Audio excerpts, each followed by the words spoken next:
Con mucho agrado y con el saludo respectivo para el doctor José Luis Ortiz, miembro distinguido del Consejo Editorial de Radio Sucre, que ha tenido la amabilidad de enviarnos su editorial con el título ya mencionado: Los orígenes del populismo fueron guayaquileños. La llamada Revolución de Mayo, o la Gloriosa, como suele designarse al levantamiento social del 28 de mayo de 1944, tuvo su base en Guayaquil. En esta ciudad había calado en profundidad la convicción de que el gobierno de Arroyo del Río, a más de no ser producto de un limpio pronunciamiento electoral, se había arrodillado ante la agresión peruana, permitiendo que se firmara el protocolo de Río de Janeiro y se cercenara de manera escandalosa el territorio nacional. La explosión popular, que contó con la participación de estudiantes, trabajadores y una gran cantidad de ciudadanos, se levantó contra el aparato represivo oficial, copó las calles del puerto y generó un clima insurreccional que se extendió de manera rápida hacia otras ciudades y poblaciones. Surgieron al calor del enfrentamiento liderazgos espontáneos y asomos de cohesión y representatividad. Dentro de estos últimos, la expresión más notoria de intento orgánico fue la Alianza Democrática Ecuatoriana, ADE, compuesta por representantes de las fuerzas políticas de izquierda, centro y derecha. Nombres como el del liberal contestatario Francisco Ariza Luque y del dirigente del Partido Comunista Pedro Saad cobraron importancia dada su directa y activa presencia en el acontecimiento. Sin embargo,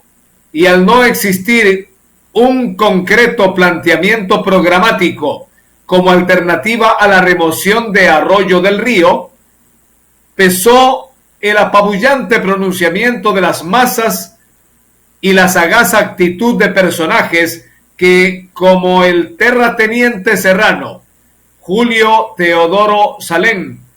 hicieron posible la rápida posesión de José María Velasco Ibarra.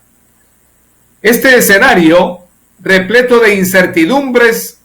fue aprovechado por un político joven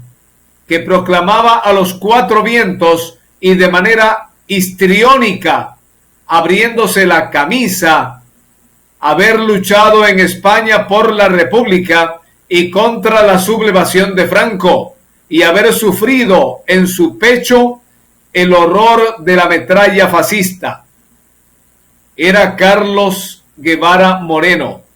natural de Licto, provincia del Chimborazo, nacido en 1911 y avecindado en Guayaquil desde niño. De fogosa retórica izquierdista al inicio, sirvió luego a Velasco como secretario de la administración y ministro de gobierno. Cumplió a cabalidad la función de desactivar el peligro social que para aquel significaba la presencia de la izquierda en la constituyente, en puestos de dirección política y en lugares influyentes de la sociedad,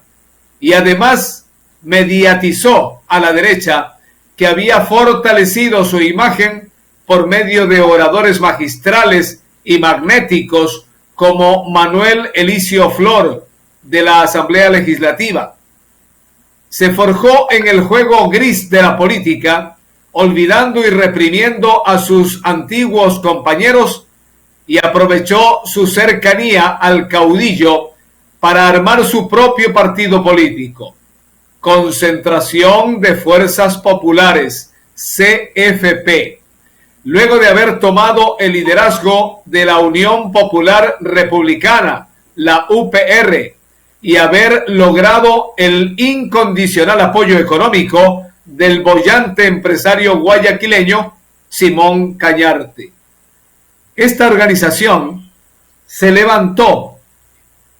aprovechando, entre otras cosas, el vacío dejado por una izquierda, primero heroica y luego enredada entre la maraña de una malentendida interpretación de la realidad, que ignoraba elementos y factores específicos de la sociedad nacional y reducía su práctica a una acción sustentada en la convicción ideológica de que el enfrentamiento fundamental se daba entre los capitalistas y los proletarios explotados. Guevara aprovechó bien las condiciones de desarrollo de la ciudad de Guayaquil,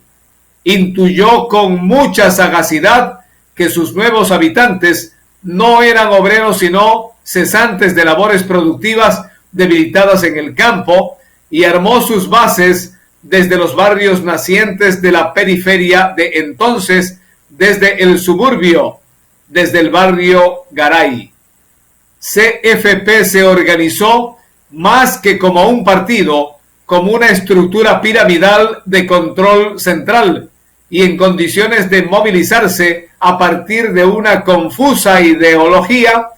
que rescataba contenidos y aspiraciones inmediatistas de los habitantes marginales y ofrecía posibilidades de ubicación relativamente importantes a pequeñas capas profesionales con ímpetu de ascenso social y a miembros de connotadas familias porteñas venidas a menos.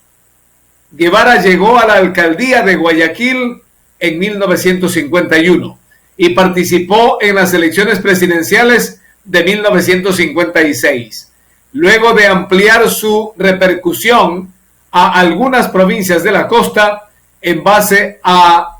ententes con caudillos locales a quienes la gente motejó de caciques. Luego, la imagen de Guevara Moreno decayó por varias razones. Desde una posición sobrevalorada y convencido de su control total sobre los sectores populares de Guayaquil, pretendió imponer a Velasco Ibarra una candidatura a vicepresidente para las elecciones de 1952 y la presencia de al menos 4 cefepistas en el gabinete, y fue rechazado. Velasco se limitó a ofrecerle todo su apoyo presidencial para el efectivo cumplimiento de su gestión desde la alcaldía, y la respuesta de Guevara se tradujo en el intento de llenar con su gente las calles de Guayaquil para demostrarle a aquel que era el amo y señor de la política porteña. Su esperada concentración falló. Los grupos de habitantes del suburbio se volcaron para recibir a Velasco y Guevara sufrió un duro golpe del que nunca se recuperaría. A este revés vino a sumarse la agresividad con que fue tratado por el nuevo gobierno. En efecto, Velasco dispuso la clausura de los periódicos La Nación y La Hora, de propiedad de su benefactor Cañarte, y ordenó su salida del país, tomando como justificativo una forzada interpretación constitucional que daba por hecho la vigencia de las llamadas facultades implícitas, mediante las cuales el régimen podía tomar esas medidas para garantizar la paz y la tranquilidad en el país. Si a ese conjunto de factores se añade el pésimo manejo de la administración local, como cuando Guevara suprimió el cobro de tasas por los trabajos de relleno, contribuyendo con ello a la quiebra financiera del cabildo, resulta comprensible que el protagonismo guevarista haya sufrido esa significativa derrota.